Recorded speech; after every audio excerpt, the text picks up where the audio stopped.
So this is awesome. Okay. Okay. Yeah. So, wow. So tell me a little bit about what brought you to Ecovija and to the whole Alegria and the whole landscape around here, the eco villages here, and how LGBTQ friendly is it here? It's quite. Yeah, we're a very open community and accepting of everyone. So it's very LGBT friendly. And I found out about Alegria through my brother, actually. He moved here 2 years ago. He was one of the first residents here. And when he first moved here, I thought he was a little bit crazy, to be honest. I was like, what is he doing moving to a new country? And we didn't know much about Costa Rica. We had a family vacation once. We loved it, but I couldn't ever imagine moving here for some reason. And we visited, and we're like, okay, he's not so crazy. And we visited again and again and again. And then next thing you know, my wife and I are like, okay, should we sell our apartment? So we lived in Vancouver, and so we sold our like 700 square foot apartment and bought a lot here, and never looked back. So it's actually our lot's right behind us, beside that black roof house. I don't know if you can see it in the camera there, but Oh yeah. it's Let's see. The black roof the house. black roof. Oh We're yeah. just to the right of it. We haven't built yet. We've done our Okay, right landscaping over and there. we planted a bunch of rare fruit trees and whatnot, Okay. which is probably part of my favorite part of living here, besides the community, which I'll definitely get into, Uh-huh. the people here. But the food and the fruit that we grow and that can be grown, I feel like I discover something new every day that I didn't know existed. For example, we have a organic grocery delivery, like produce delivery here. And I'm still learning Spanish, and one of the things I ordered that I thought the translation was, it was called naranja. And I thought they were oranges because that's what Google Translate said they were. Yeah. And it's not. It's also called lulo in Colombia, and it's this like little fruit that it's like bright orange, and inside it kind of looks like a tomato or kiwi. Oh, wow. And it was one of the tastiest fruits. It's quite tart, but I love tart. And it was just another surprise. Like every day I have a new surprise of some new fruit I'm discovering, and it's really common to make juice out of that fruit, for example. And anyway, there's just endless rare fruits. And one of the cool things is not only do we get food from the communal garden and the roadside plants that are all planted, but our lots are big enough that we can plant our own little mini farm or mini garden. So my wife and I planted over 72 rare fruit varieties on our lot. Wow. And so in 5 to 7 years, when our little Isabella is growing up, she's going to be growing up with the trees. They should start fruiting a lot more, and we're going to be able to get even more food than just what the community is providing. Wow. This is so nice. Yeah, there's a lot of, so you're Canadian, same as me, and I'm hearing a lot from the LGBT community in the US that a lot of them really, really want to leave right now. What would you say to people in that scenario? This is it's definitely a safe space, and everyone here is welcoming, and I'd say some of the least judgmental people. I've never been to a place that I felt so accepted in. And I had a tough time fitting in all my life, especially in high school and whatnot. And so I really kind of struggled with my self-esteem and just like wanting to be liked by people. And I come here and I've never experienced such a welcoming in my entire life. And people just leave judgment at the door. And people are still human. There's going to be disagreements on how things are done in the HOA or the farm or whatnot. Yeah, homeowners association. And one thing that we all have in common is we're accepting of everyone. And it's such a beautiful community. There are many LGBTQ members here. We have a LGBT? I am so baby brain right now. We have a WhatsApp group chat. Okay, yeah. But we have so many WhatsApp group chats. So there's one for the gardening, there's one for people want to go on hikes together, there's one for parenting advice, there's one for the men's circle, the women's circle. And so it's just been amazing. If you're an introvert, you don't have to do all the activities that goes on here. Like they have Mondays, ecstatic dance every Monday, and then Tuesdays is the women's circle, Wednesdays are the men's circles, and then they got the ferias. So there's so much to do, and you can choose if you want to do it all and be super busy and social, or you can choose to be a little bit more of a hermit and introvert and just do it at your own pace. But that's one of the cool things about being here. I find that my wife and I are really stepping out of our shells now, and the community has just spread their arms out to us. And, like I told you before, we had a baby 10 days ago, and the community started a food train. They started delivering us warm meals every day. We haven't even cooked since we had the baby. And it's just, at first I felt like weird taking these meals, and I realized that everyone wants to and they feel good about doing it. And now we're excited to, next time someone has a baby here, to do the same. And it's just, the community is really leading the space. A lot of eco-villages have like, maybe like one person or like investors or whatever that are kind of like make the rules and everything. But we are really community driven here. And if someone... That's what I've heard. Yeah, you're better than other eco-villages in terms of really having a collective leadership. Yeah. Like, for example, the kids wanted a sports, like they wanted a basketball court or somewhere to play some sports. And so they're submitting a proposal to the HOA. And like the kids went together, they did their research, found how much it's going to cost, where it could go, and they're submitting a proposal. But everyone has a voice here, even the kids. And it's really incredible. Yeah. How old are these kids? Oh, they're amazing. They're Simone. They're actually, it's a big group of kids, but it's one family in particular that stepped together, and they just came together, and parents were like, okay, if you're going to do this, you have to do the research. Let's find out what it's going to cost. And they like did the measurements and everything. And so our HOA is on March 1st this year, and they're going to present their proposal to the community. The proposal will vote yes or no. But I would say, like last HOA, all the proposals that were submitted, I think almost everyone was... Homeowners Association, in case anyone doesn't know the acronym. No worries. worries. In Canada, we call it a strata. At least we're in my complex, my apartment complex that I lived before I moved here. But the HOA is the Homeowners Association, where we come together, and there's some disagreements from time to time, but I would say most people, like everyone treats each other with respect. And that's one thing that we do have here is we all kind of try to leave judgment at the table. And are there a lot of LGBT people who live here, or like? Yeah, I don't want to put like percentage, but there are. Yeah, I just can't. I wouldn't be able to tell you how many, but I know a few. Yeah. How many people in total? Like, living here now, probably about 100 people, give or take 20. I don't know the exact numbers. It probably goes up. There's been so many new houses that have been built recently that people are moving in. There's always renters coming and going. But yeah, we have some trans neighbors, and they're welcome here. So it really is a welcome community, and it's a safe space for everyone. And that's something that nobody would have to worry about with Alegria. Yeah, nice. And just in general, just accepting of everyone, regardless of where they came from. And I was talking to a trans youth who lives in, he's 16, who lives in one of the eco-villages. I think it might be Las Ecovilla or something. Yeah, which is right, sort of half an hour walk down the road. Okay, 45 minutes if you're like me and you get lost. The first time it's uphill. But yeah, she said she found it really safe. So I think that's a good sign. Yeah, this is... I couldn't think of a better place. I think it's safer here than Canada. Or really? the US for sure. It's, yeah, you know what? I found the same thing here. Like even the locals, even with the locals. I've lived in Costa Rica for 2 years, and I have been so pleasantly surprised the number of people where I say, "Are you LGBTQ friendly?" and they go, "Of course." They just go, "Of course." Like they don't miss a beat. It's like a no-brainer. Yeah, well, apparently it's been in the school system for quite some time that they've been taught that there's diversity and, and accept everybody and love everybody, and what a concept.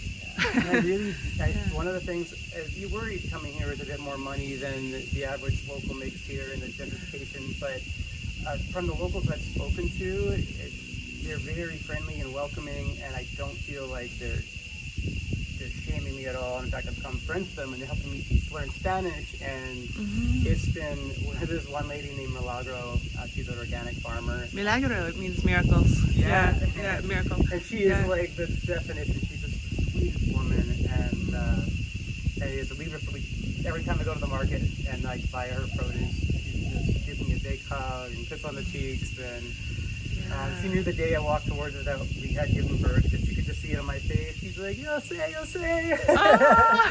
She knew. And it was just, I just love that woman so much. And so the locals, they really do like welcome us as well. We try to give back to the community. There's a school on Matarel Road that we spent the last 2 weeks going in there painting, sanding new chairs, buying new equipment, making sure their kitchen is up to par.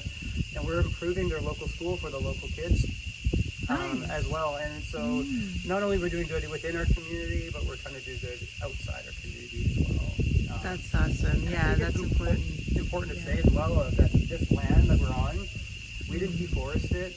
It was a cattle farm, and the land wasn't the best, to be honest. When we got here, it was a bunch of African grass. It's parts of growth where stuff were African grasses. So we've had to rejuvenate the soil, and we are making the land better than when we had gotten here. All the roads here used to be cattle roads. So where all those houses are being built, all those roads were already there. So we've improved the roads to make them more car friendly, but it's really special that it feels like we're actually making the land better than we left it. And when all these roadside trees really start flourishing and the trees on our lots start growing, we're going to leave this like a lush food rainforest essentially. So Nice. it feels really good being here and knowing that we're not kind of, in other parts of Costa Rica it's quite sad. The investors come in, they tear out forests, they put a bunch of Airbnbs up, and it becomes like a tourist kind of thing, and that's not what it is here. And I feel like everyone that lives here lives by the same standards. We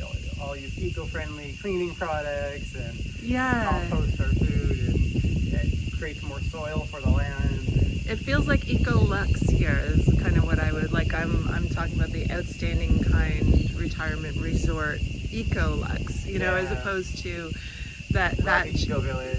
gentrification, robbing from the land, and the people know this place is more about regeneration, giving back, kindness to ourselves, other people, and the planet. That's my philosophy, and that seems like a fit with here, right? Yeah, definitely. And we actually saved a percentage of the lots for local ecos, for the lower pricing, so it was accessible by everybody. And we have over 30, I think 32 countries, people from all over own lots here from 32 different countries. So Wow, really? diverse, and I thought it was mostly North Americans, no? there are a lot. I would say like a big percentage. Actually, Yeah. I would say there's just as many people from the UK as there are North Americans. Oh, But okay. I know people from Spain and Israel and Colombia and Costa Rica, of course. And so they're really people from all over, and the Netherlands, and I feel like every day, Switzerland. I'm just trying to think of all the people I've met in the last few weeks and where they're from. Turkey, lady here is from Turkey now. So really from all over the world, and that's what makes this place even more special. So it's like a little pequeño mundo, like a little world, Yeah. little global village kind of thing. Yeah. Love that. I love that. Anything else you want to tell me? What has been the hardest adjustments for you? You've been here for how long? Since November. Since November. Okay.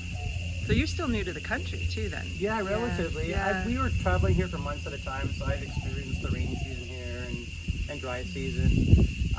Yeah, that's a shift. Yeah, I would say the hardest for me personally, coming from Vancouver, which is kind of cold most of the year, was adapting to the humid climate. We got here in rainy season, and it was like quite hot.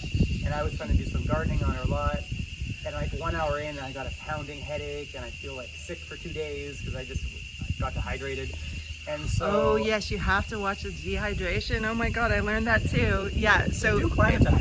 if you watch it carefully, you won't dehydrate and you won't get the headaches. Yeah, but I've had one that lasted maybe an hour, and then I was like, oh wait, hydrate. I Yeah, also wear a hat all the time now. I Yes. know in the sun I'm always wearing a hat now. Yeah. Because you do get dehydrated a little easier, especially if you're not used to it. yeah. But The don't pipas have are it good for anymore. that. I can walk around all day, and I'm climatized now. Yes. My mother-in-law just visited to see the baby, and we were in the garden for like 20 minutes. She's like, I gotta go back to the house. I'm so hot. But it's just because she's only been here for 3 days. Yes, your body takes a while. It takes a few weeks, I think, right? It's like I would say it was acclimatization. like 3 weeks before I really adjusted to it. Yeah, And I haven't had a headache now. But if you plan for that, then it might be easier. Like yeah, I you know should've- that you're gonna have to adjust. Should carry my water bottle with me a lot more. And I got mine with me. yeah, Yeah. mine's in the car, but yeah. Yeah. I have it on me now all the time. Yeah. I kind of need it. That was the hardest part. Honestly, for me, I'm not like sporting Amazon and bring up Amazon stuff. And some people come here, and this is how we find that Costa Rica is not that bad. We have you order something, you get same day delivery. And you're Right. trying to get your money back right away. And so it's definitely a That's little true.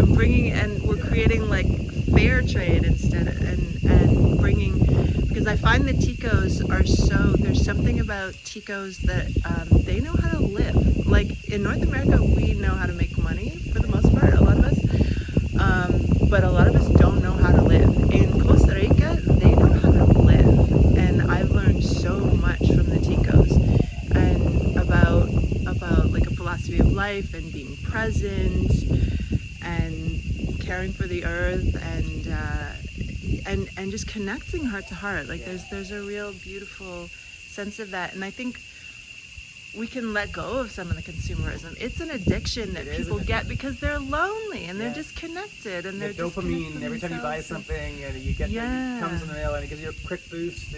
But it's not really like what you really actually need. We need human connection. We need connections to ourselves, to other people and the planet. When we have that, we don't need as much stuff. Yeah, we still need food, and getting vegetarian food has been a little more challenging for me here. But there's a lot of vegans in the community. Is there? So it's definitely not a problem in this community. And we have a lot of potlucks. We almost have a potluck every week at the Hive, and it's almost always all vegan, because even though I don't know the percentage of vegans here, but it's a lot. My family's included in that. Not myself, fortunately, but my family.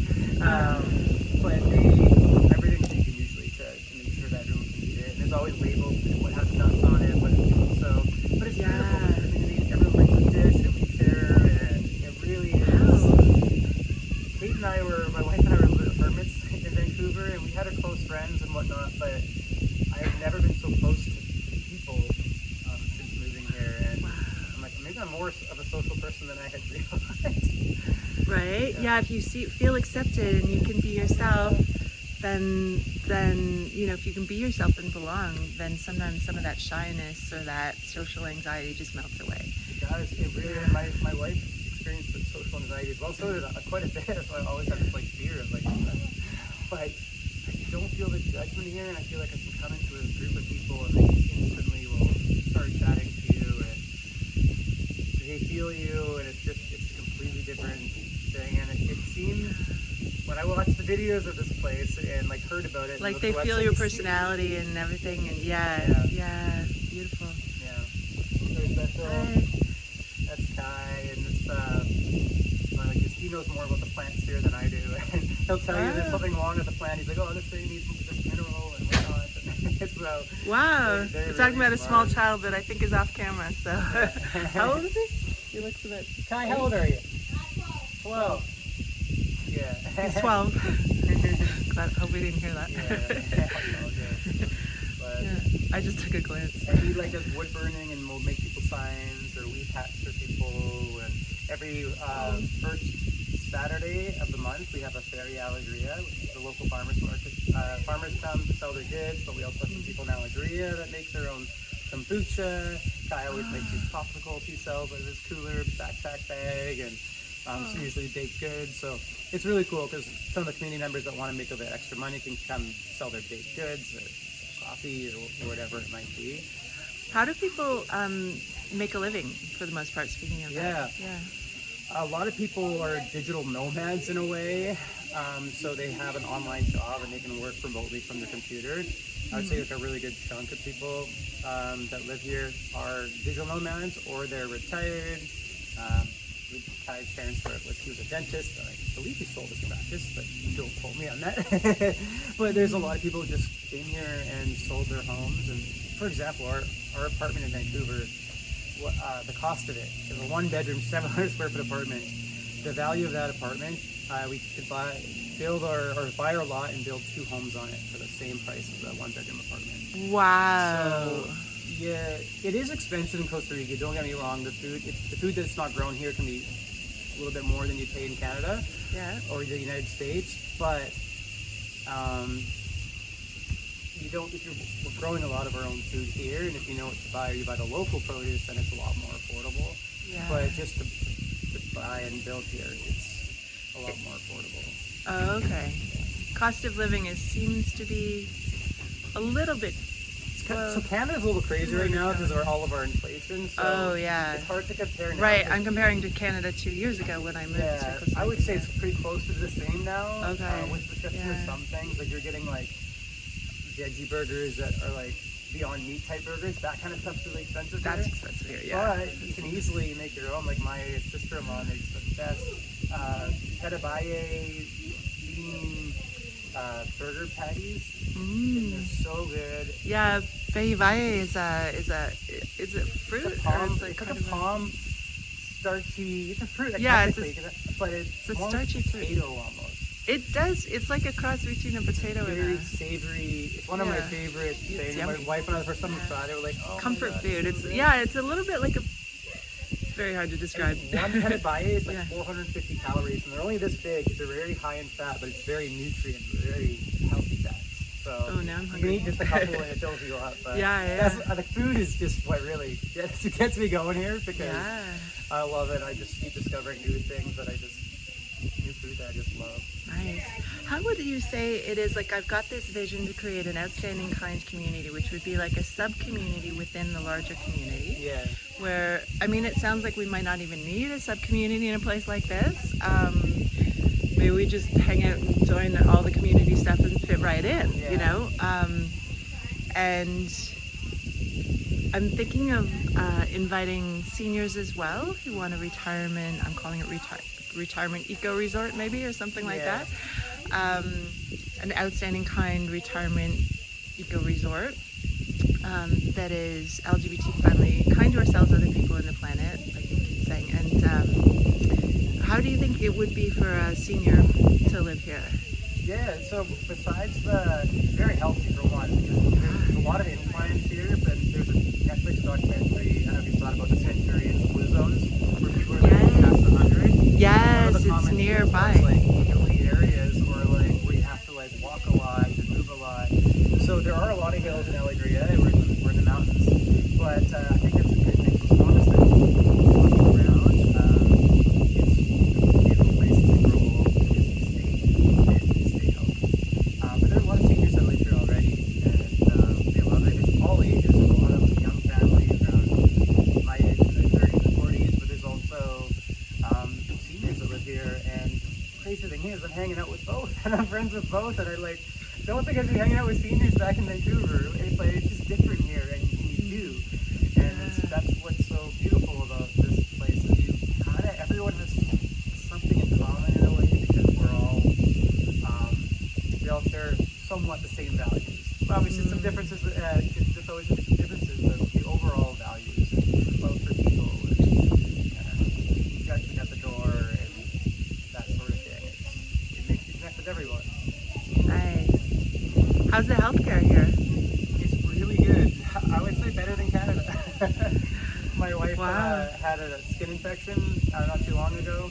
It was like a staph infection, and we finally were like, okay, we better go to the hospital. So we went to the hospital in San Jose, and How far is it from here to San Jose? about that hospital, depending on traffic, 45 minutes to an hour and 15 minutes to the hospital in particular. So just around an hour to the biggest city in the capital city in Costa Rica. Yeah. Okay. Yeah, you can have high traffic moments where it might take you an hour and a half, 2 hours, but if there's like an accident or something. But for the most part, it's about an hour. But yeah, we got to the hospital within 3 minutes. We had seen a doctor. That does not exist in a hospital in Canada. Usually Yeah, you're in the ER 3 waiting minutes. room. You're Yeah. there for 8 to Yeah. 12 hours before you're seen by a doctor. So, Yeah. yeah, and this one wasn't free up there. We went to a private hospital, but it that's was like right. 45,000 colones, which is like Which is 90 almost bucks or $100. Like it's Yeah, just, yeah, maybe $100 $100. Yeah. and it was worth it for us, but we didn't realize this because she was pregnant. They treat her and the baby as citizens, and so she could have gone to a public hospital and they would have treated her as well. We didn't know that, but Oh, wow. so. Yeah, that's true. There's something about if a child is born in Costa Rica, they become a citizen automatically, I think, right? Yeah, so our daughter is technically a Tika, Wow. and we haven't applied for her. Costa Rican. Yeah, we haven't registered Yeah. her yet as a baby because it was a home birth, so we have to do that still. Wow. But she's technically a Tika, and because of that, she'll have permanent residency. Or no, she's a citizen, and then Kate and I will have permanent residency, which helps. But if you buy it here in Alegria, you're likely to spend at least $150,000, almost guaranteed, between your build and then the lot price. Yeah. So which you is an qualify investment. for the investor's visa, which Yeah. can get you temporary residency. residency that could eventually turn into permanent residency. Nice. Yeah, and anyone can come here and buy land. Anyone can come here and invest in Costa Rica, and then you can become a temporary resident and then permanent resident. Anyone except for like investors. We don't want investors here, so we try to like make sure it's people that want to live here. Oh yeah, not foreign investors, but like everyone's kind of who. If you invest, kind of investor, yes, you're investing in the community. But you're also a resident. You're actually a member. 142nd, you own the garden, and it's shared. But so you are investing, but we don't want like outside investors holding on to houses for many years or lots to sell it down the line. I agree. That would mess it up. So we can kind of filter out who's buying, and we want to make sure that people that actually want to live here, or at least live here for most of the time, 6 months of the year. But ultimately, I think we want people to be here. Yeah. For the full time. Some people's situation changes, and they might have to move back home where they're from for a little bit. But how many lots are there for sale still? It's so weird. More get added and sold all the time, but I think there's 4 founding lots left. There's some of them are a little bit of the larger lots, and then there's about 11 resale lots. Okay. So and how big? People, those are people that bought, and then the situation changed, and they have to sell. They found that maybe Costa Rica wasn't for them. So those are the resales, and then the founding lots, there's 4, and they range from $88,000 for the smallest lot. We're talking U.S. money? Yeah, U.S. Okay. All the way up to $350,000 for like a very large lot. For the land itself. Okay. And then you can build on it. Like, I've heard of people just creating container homes and things. Has anyone done that? Do you know anything about that? I've heard that they can be like, I could be wrong now. I'm like, I think it was like $10,000 for a container home. Have you heard of these? There are prefab container homes. There are 2 container homes more than in the community, but they definitely cost a lot more. One of the container maybe homes 40 or is so 50 beautiful. It's more than a container home. They added this like natural clay around it and like a big staircase, and it's really one of my favorite houses in the community. Nice. Shout out Carly Parker's house. Okay. But it's really cool. But then there's like a more natural where it's just a container with like a roof on it and whatnot. And you can get container homes maybe 30,000, I would say. 10,000 probably on the low end. And you could have so you could build, if you wanted to create safe spaces for LGBTQ people, and you've got the money to do it, you could actually, tell me what you think of this. What if someone bought a lot and then they put a bunch of container homes on it and then rented them out to people? And so each container could be probably a 1-bedroom, right? Depending on the size of the container. Container homes that actually have 2 bedrooms. But really? You can get 1 to 2 bedrooms that are container homes. We do have I've heard, I think 30 to 40, maybe it's $40,000 for a nice container home. Probably closer to that, especially the shipping stuff here is quite expensive. But, right. I think they make them here though, some people there are quite a few prefab container home manufacturers here. Yeah. So you can actually build up to 30% of the lot can be construction. Okay. 40% if it's like roof overhang, you can have 40% of the lot has been built on. Okay. But they do restrict to 30% because they want to keep a lot of the land intact, and they're hoping that you grow your garden and whatnot as well. But it's pretty good because the lots are quite large here, so 30% is actually still, you can build quite a lot on it. How many containers could you put on some of the largest lots? There is also a person restriction, so you can't have more than 10 people living on a lot. Just because there's limited resources of water and whatnot, and we don't want too much traffic coming in here. So it's 10 persons per lot, so you could put maybe 5 container homes on a single lot and have 2 people living in each one, maybe more, but that's definitely something that could be done as well. Ooh, I love this idea. This is exciting. There's so many cool ideas people bring, and every lot has some. And then you could have a little retirement eco resort within here that's LGBTQ focused. So if all of the LGBTQ, and maybe there could be one for women and one for men and one for trans or mixed groups of people or something. Wow. Opportunities are really I love it. And it's exciting to see people's visions, and there's been so many cool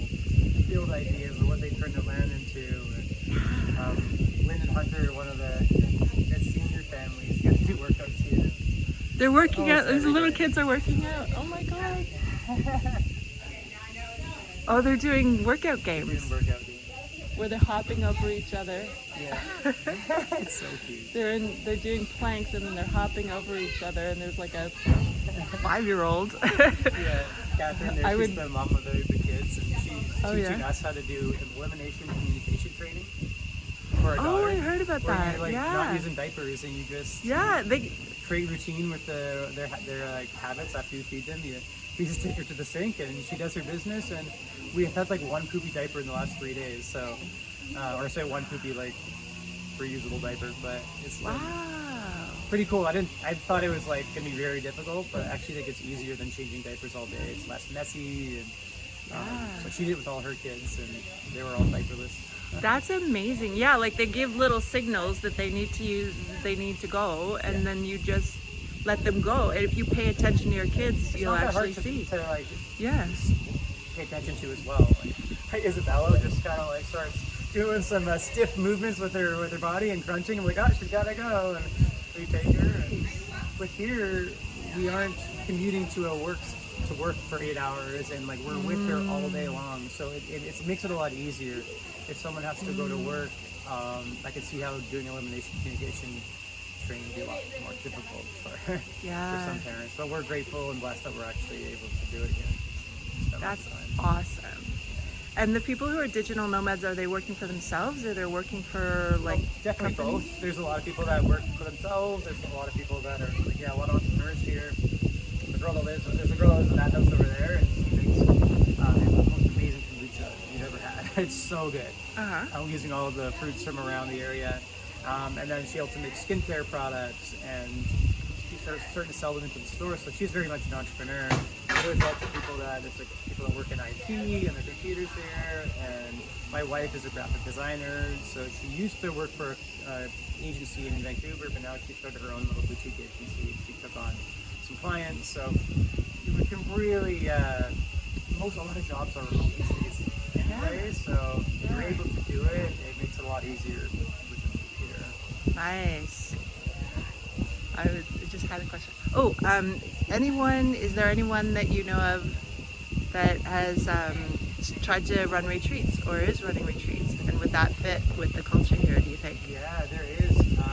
Our friends, Kristen runs retreats in Costa Rica. There's a lot of people that run retreats here, all sorts of healing retreats. And she did a Centurion, like the Blue Zone retreat last year to take people to the Blue Zone and meet 100-year-old people that are still working on their farms and locals, and it's really cool. So there's tons of retreats. There's so many retreats here, you keep yourself so busy. Wow. So And people bring retreats to the we just Alegría? did an Eco Village retreat. We brought about 20-30 people maybe here, and we did a big tour around, and they went to a bunch of Eco Villages in Costa Rica, and of course Alegría had to be a stop as well. Yeah. I love it. Okay, anything else you want to add before we wrap up? Thank you so much for all this information. I'm loving it. I want to move here now. I want to move here yesterday. Yeah, it's amazing. I guess one thing, a way people make money as well. Some people choose, if they sold their home, they had equity in it, they had enough money to build a house. A lot of people will build a casita or a smaller house, and they'll Airbnb it out. And you can live off of just the Airbnb income alone. And that'll pay for your HOA fees, it'll pay for your rest of your food, it'll pay for whatnot. So that's another thing people are doing. A lot of people are getting solar. I drive an electric vehicle, and then it's going to be powered by the sun, which is even cooler. So it feels like we're really not a huge footprint on the land here. Wow. But between the people, A solar-powered electric vehicle. well, no, the house is going to be solar. Oh, the solar. Okay. So okay. then we're Yeah. charging the car using solar energy. Okay. Oh, yeah. So it's really cool. So it That's just feels like we just keep. We couldn't be doing much better for our environment being here. I love that. This is such a great social experiment. I think the world leaders need to come here and do some healing, and then learn how to actually create kind community. I think there needs to be a lot more places like Alegría all around the world. There's no reason why we can't do this in Canada. It might be a bit colder, but there are eco villages, but there needs to be more, because if everyone started living like this and growing a lot of their own food, and eating food that's not shipped on containers from the other side of the world, and Yeah. everyone's gonna be healthier and happier. And I know my wife and I have we struggle with mental health a little bit back at home, and we're just beaming with happiness here. It really, it's better than we ever imagined. And yeah, I'm trying to like convince my friends to come over here. I'm like, trust me, they think I'm moved to some cult, but it's not that at all. Once they come here, they realize. This is community. There's a difference between cult and community. I can feel the difference. Yeah, and there's no leader here. Everyone, that's the beauty behind it, is every single person has a say here. Everybody can bring something to our meetings and our town halls, and changes are made, and people have voices and they're listened to. And yes, which is the definition of kind community, and that's the healthy version, as opposed to the I've seen I visited this one place that turned out to be extremely cultish and controlling, and this my sense so far with Alegria, I'm really happy with what I'm seeing here. It seems very healthy, and so I've got a master's in multicultural psychology, and I can smell a cult from a mile away. Okay, within a few days, right? I could usually be like, oh yeah, no, but I'm what I've seen so far, and I can't, I'm not an expert yet, but I'm really impressed, and I really think I'm feeling very hopeful that this is a place where people could be themselves, be safe, be loved, and belong. That is what Alegria is. It really is. Alegria means joy, by the way, in case anyone didn't know. So if anyone would like more information, thank you again. Do you want to give your full name, or should I? Yeah, it's fine. My name is Bradley Spence, and I post a lot of Alegria on my Instagram, which is Brad Floats, all one word. And I post a lot of stories about daily life here. And, it's a beautiful place, and I love sharing it with people. And it doesn't feel like I'm selling right now. I'm living here, and it just feels like I'm sharing what we're currently experiencing. Yeah, awesome. All right. Well, thank you so much for your time and for this interview, and I hope that we can create outstanding kind communities and outstanding kind retirement eco resorts here. And if you would like to learn more and about retreats here and/or the outstanding kind communities that are LGBTQ friendly, please message me. People think I'm straight when they see my photo. I'm not. I'm not as straight as I look. I am not straight at all. I'm femme. So if you would like more information, please go to speakinspire.com. That's speakinspire.com. I'll put the link below. Thanks. You make a difference. You deserve to speak, inspire, and prosper.